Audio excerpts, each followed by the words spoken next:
I found out my 17-year-old daughter had spent over $40,000 of my retirement savings on a single weekend in Las Vegas. And when I confronted her, she looked me dead in the eye and asked why I was being so dramatic about a little bit of money. That was the exact moment I realized I hadn't just raised a spoiled child. I had accidentally created a monster who viewed me as nothing more than a walking ATM with no feelings or future of my own. Have you ever looked at someone you love more than life itself and felt a sudden, cold wave of realization that they don't actually care if you live or die as long as the checks keep clearing?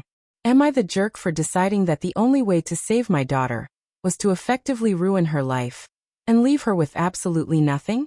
I need you to listen to the whole story, every grueling, heartbreaking detail, and tell me if you would have had the heart to do what I did, or if I went way too far in my quest to teach her a lesson she'd never forget. To understand how we got to that $40,000 weekend, you have to understand the deep, dark history of how I failed as a parent. My wife, Sarah, was the backbone of our family. She was the one who taught discipline, the one who made sure chores were done, and the one who kept us grounded. When she passed away in a car accident when Chloe was just 6, my entire world shattered. In my grief, I made a silent vow that Chloe would never feel the lack of anything ever again. I thought I was being a hero, but I was actually planting the seeds of her destruction. Every time she cried for her mom, I bought her a toy. Every time she felt lonely, I took her on a shopping spree. By the time she was 10, she didn't know what it meant to wait for a birthday or a holiday. If she saw a commercial for a dollhouse, we were at the store an hour later. If she wanted the premium version of a game, she got it. I remember my own sister telling me back then that I was buying her love instead of raising her, but I was too blinded by guilt to listen. I told myself that she deserved the world because she had lost her mother. I didn't realize that by giving her the world, I was taking away her soul. As she entered middle school, the stakes got higher. It wasn't about dolls anymore, it was about status. She begged me to move her to a prestigious private academy because the vibe at her public school was trashy. Against my better judgment, I pulled from our savings and enrolled her. That was the beginning of the end. Suddenly, she was surrounded by the children of CEOs, movie stars, and tech moguls. She started coming home and critiquing our house. She told me our kitchen was dated and that my car was embarrassing to be seen in when I dropped her off. Instead of grounding her for being disrespectful, I spent $30,000 remodeling the kitchen just to see her smile for 5 minutes. She didn't even say thank you. She just complained that the granite wasn't the specific shade she had seen in a magazine. I was working 70 hours a week at that point, taking on every consulting gig I could find just to keep up with the demands of a 12-year-old. I was exhausted, my health was declining, and my social life was non-existent. But as long as Chloe was happy, I told myself it was worth it. But Chloe was never happy. The more I gave, the more the void inside her grew. And she filled that void with arrogance and entitlement. By the time she hit 17, she was a professional manipulator. She knew exactly which buttons to push to make me feel guilty about her mother's death to get what she wanted. If I said no to a $500 pair of shoes, she would bring up how mom would have wanted her to look nice. It was a low blow, and it worked every single time. She had a closet full of designer bags that cost more than my first car, and she didn't even wear half of them. She treated our house like a hotel. She would leave her expensive clothes on the floor for the cleaning lady to pick up. And if I asked her to help with the dishes, she would look at me like I had asked her to scrub the floors of a coal mine. She had zero respect for anyone she deemed beneath her. I remember a specific incident at a high-end restaurant where she sent her steak back 3 times because it wasn't the right texture. And she spoke to the waiter with such venom that I had to pull him aside and give him a $100 tip just to apologize for her behavior. When I tried to talk to her about it in the car, she just put on her noise-canceling headphones and stared at her phone. I was a ghost in my own home, a provider with no authority. I remember one night, I came home after a 16-hour shift, barely able to keep my eyes open, and I found Chloe in the living room with 5 of her friends. They were drinking expensive wine I had saved for a special occasion, and eating food they had ordered on my credit card that cost over $300. When I walked in, they didn't even pause. Chloe looked at me and said, can you go to the back?" We're trying to have a conversation, and you smell like work. My own daughter was ashamed of the very sweat that paid for her lifestyle. I went to the back room and cried that night. Not because I was weak, but because I realized I had lost her.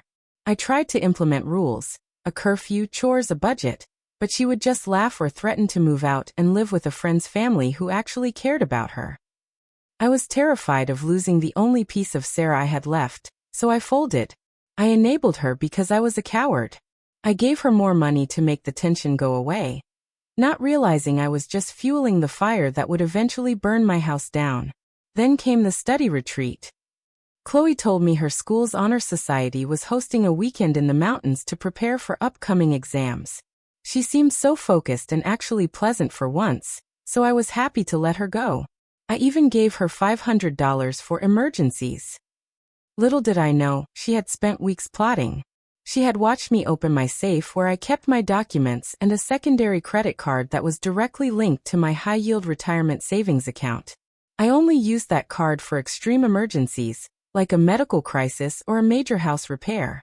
She memorized the code, waited until I was in the shower, and took the card. She didn't go to the mountains. She and 3 of her equally spoiled friends chartered a private jet to Las Vegas. While I was at home eating leftovers and catching up on work, she was booking a 3-bedroom villa at one of the most expensive hotels on the Strip.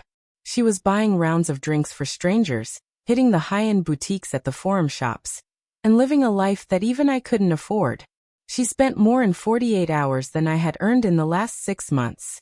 The discovery was like a physical blow to the stomach. I was sitting at my desk on Tuesday morning when the first alert popped up. Then another.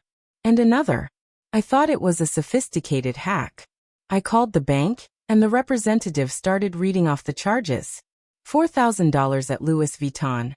$6,000 at a VIP lounge. $12,000 for a private jet service. My blood ran cold. I asked for the location of the charges. Las Vegas, Nevada. I knew instantly. I checked the safe, and the card was gone. I tried calling her, but her phone went straight to voicemail. I spent the next 24 hours in a state of pure, unadulterated panic and rage. I couldn't eat. I couldn't sleep. I just sat there looking at the numbers on the screen, watching my retirement, the money that was supposed to take care of me when I could no longer work, vanish into thin air. Every transaction felt like a personal insult. A clear message that my survival didn't matter as long as she had a good time. I realized that if I didn't stop this now, I would be working until the day I died just to pay for her vanity. The magnitude of the theft was staggering. She wasn't just buying clothes, she was buying clout.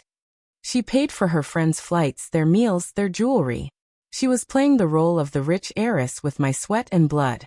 I called the hotel in Vegas and tried to get them to cancel the room, but it was already paid for in full, non-refundable. I spoke to the private jet company, and they told me the flight back was already scheduled and paid.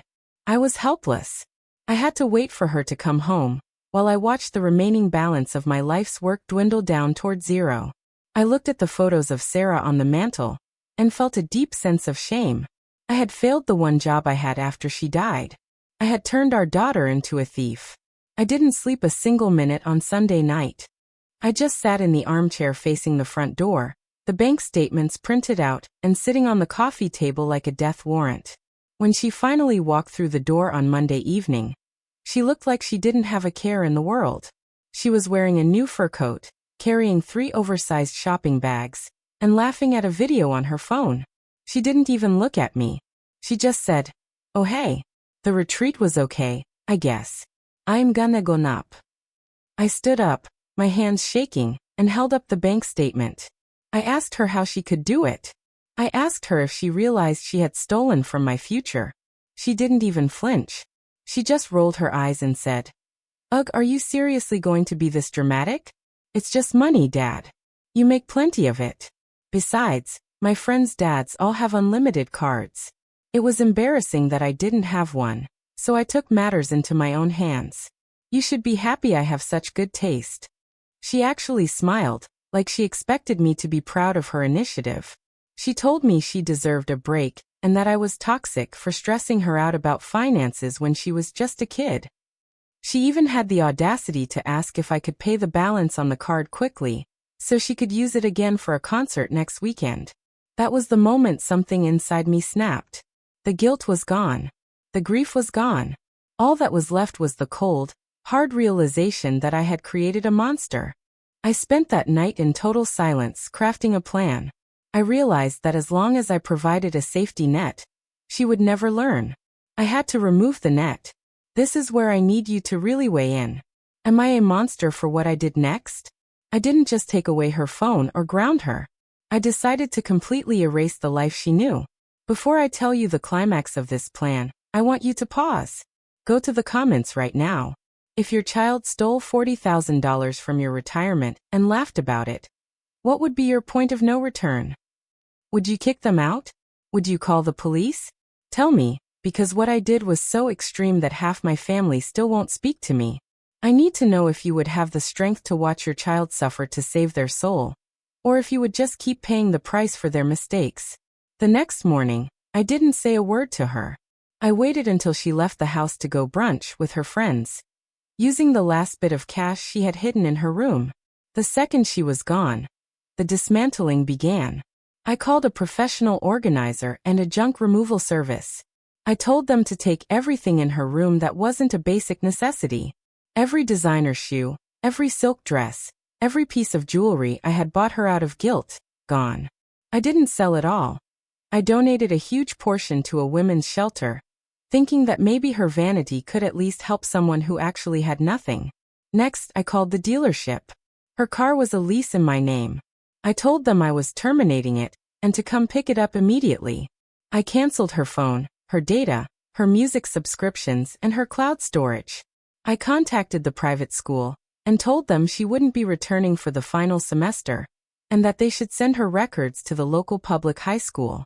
I even went to the bank and removed her as an authorized user on every account and froze my credit, so she couldn't open anything in my name. By 3 p.m., the house didn't look like her home anymore. It looked like a place where a spoiled girl used to live. When she returned and saw the tow truck taking her car, she went into a frenzy. She ran into the house, screaming that she was going to call the police on me for stealing her property. I told her to go ahead. I reminded her that legally, everything in this house belonged to me, including the clothes she was wearing. I showed her the police report I had drafted for the $40,000 theft. I told her, I have two options here, Chloe. I can file this report and let you explain to a judge why you stole from my retirement. Or you can take this suitcase and leave. I handed her a cheap, battered suitcase filled with 5 outfits of basic clothing, a toothbrush, and $50 in cash. I told her she was no longer welcome in my home, until she could prove she was a human being and not a predator. She tried to cry, she tried to scream. She even tried to throw a vase at me, but I didn't move. I stood my ground like a wall of ice. I told her she had 10 minutes before I called the cops to trespass her. She left, screaming that I was dead to her, and that she would be fine because she had real friends. She wasn't fine. For the first 2 weeks, she tried to play the victim. She stayed with a girl named Madison whose parents were multimillionaires. But Chloe didn't have a car to drive Madison around. She didn't have the latest clothes to match the group, and she didn't have the clout of being a rich girl anymore. Within 10 days, Madison's mom called me saying Chloe was a bad influence and was being kicked out for trying to use Madison's credit card at a spa. Chloe moved to another friend's house, then another. Each time, the story was the same. She was lazy, she expected to be waited on, and she was stealing food and clothes from her hosts. One by one, her real friends blocked her. She was learning that her personality, stripped of my money, was completely intolerable. She ended up in a low-rent motel, paying with the last of the cash she had made from selling a hidden watch. When that ran out, she was truly on her own. She spent 2 nights sleeping in her honor society jacket on a park bench. I knew this because I had hired a private investigator to watch her from a distance, not to help her, but to make sure she was actually safe and not being trafficked.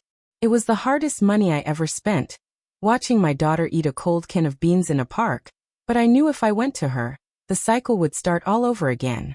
I saw her crying into her hands as she sat outside a 24-hour convenience store, just to stay in the light. My heart was screaming at me to go pick her up, to tell her it was all a joke, to buy her a hot meal. But I remembered the look in her eyes when she called my life's work pocket change. I stayed in the shadows. I watched her apply for jobs and get rejected because she didn't have a resume or a phone number. I watched her realize that in the real world, no one cares who your father is if your father isn't paying. The turning point came on a rainy Tuesday, exactly 6 weeks after the Vegas trip. I was sitting in my living room, which felt cavernous and empty, when I heard a faint knocking at the door. I opened it to find a girl I barely recognized. Her hair was matted, her expensive sneakers were covered in mud and falling apart, and she smelled like she hadn't showered in a week. She didn't look at me with anger. She looked at me with a profound, hollow exhaustion. She didn't ask for a new phone. She didn't ask for her car back. She whispered, "Dad, I'm hungry. Please." I let her in, but I didn't give her a hug. Not yet. I sat her down at the kitchen table and put a bowl of simple soup in front of her. As she ate, I laid out the contract of redemption. It was a 10-page document I had written with a lawyer. She would live in the basement guest room. She would work a minimum wage job 40 hours a week. Every single paycheck would be turned over to me. I would give her a $20 weekly allowance for personal needs. She would attend mandatory financial literacy classes and therapy. She would remain in this program until the $40,000 was paid back in full, with interest. If she missed a single shift or showed a single spark of the old entitlement, she was back on the street. She signed it without reading the whole thing. She was that broken. The first year was brutal. She worked at a local grocery store as a bagger. She had to see her old classmates come in and laugh at her. She had to endure the shame of being the girl who lost it all. There were nights she came home crying, her feet bleeding from standing all day, begging me to let her quit. I told her she was free to quit, but the door would be locked behind her. She stayed. She started to learn the value of $1. She started to realize that the person who bags groceries is just as human as the person buying them. She slowly began to rebuild her character from the ground up. She started taking the bus. She started cooking her own meals. And she actually started asking me how my day was. For the first time in years, we were having conversations that didn't involve a request for money. It's been 3 years now. Chloe is 21. She has paid back $32,000 of the debt. She doesn't own a designer bag. She drives a 10-year-old sedan she bought with her own saved allowance. She's currently enrolled in a community college, studying social work. She wants to help kids who, like her, were lost in the system of their own privilege. She recently told me about a girl she met at her job who was going through the same thing she was, and Chloe actually sat her down and explained that luxury is a trap if you haven't earned it. To hear those words come out of her mouth was better than any return on my retirement fund could ever be. We still have a long way to go, and the scars from that year are still there, but she is a human being now. She is a woman I can respect. The relationship we have now is not based on guilt or money. It's based on mutual respect. She told me recently that the night I kicked her out was the day I actually started being a father to her. She realized that I loved her enough to let her hate me, so she could eventually love herself. I know there are people watching this who think I'm a monster, who think you should never turn your back on your child no matter what. But I ask you, what is more monstrous? Letting your child become a heartless predator who ruins lives, or forcing them to face the cold, hard reality of their own actions? I chose the latter, and it saved my daughter's life. I lost my retirement, and I almost lost my mind, but I gained a daughter I can actually be proud of. My bank account might be smaller, but my heart is finally full. I want to end this by saying that if you are struggling with a monster in your life, whether it's a child, a partner, or a friend, stop feeding them. Stop thinking your sacrifice will change them. The only thing that changes a person is the realization that they are responsible for their own survival. You cannot save someone who doesn't think they need saving. You have to let them hit the ground so they know which way is up. It was the hardest thing I've ever done, watching her walk away that day, but it was also the most necessary. Like this video if you believe in tough love and standing your ground. Subscribe if you want to see more stories of people who had the courage to do the impossible to save the people they love. And please share your thoughts in the comments. Did I go too far? Would you have done the same? I read every single comment, and I really want to hear your perspective on this mess. I'll see you all in the next story.